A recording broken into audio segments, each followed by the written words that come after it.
Hi everyone, it's Dara. I'm just at home. I'm naturally posing with tiny towns. Let me tell you more about it. You will be the mayor of a tiny town, and you will be creating the most prosperous town that you possibly can for your tiny little critter citizens.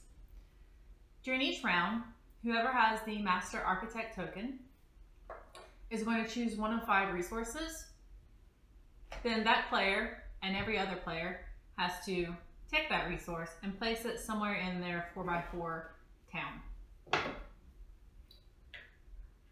Players will be placing these in an attempt to replicate building plans, which are available to all, or their own personal secret monument building plan, which is unique to them and can only be completed once and by the player who holds that card.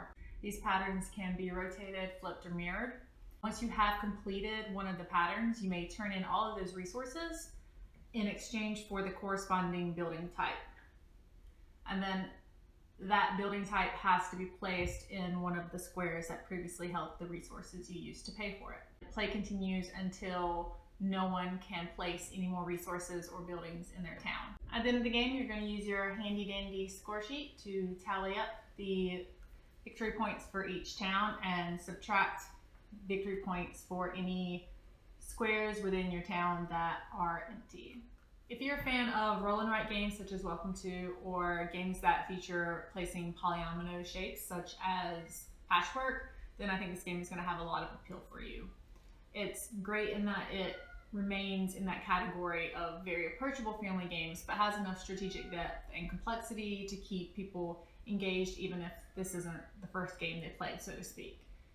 You can teach this game in about 5 minutes to an 8-year-old and then completely crush them strategically, like if you're into that. If you need even more variety in cards and gameplay, the first expansion, Tiny Town's Fortune, was released this year.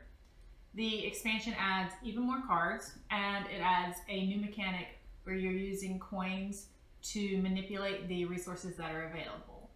The expansion is going to make it easier all around for players so that the strategy is a little more forgiving. Sora and I recommend Tiny Towns for anyone who's looking for a game that remains approachable while still providing complexity for more experienced gamers.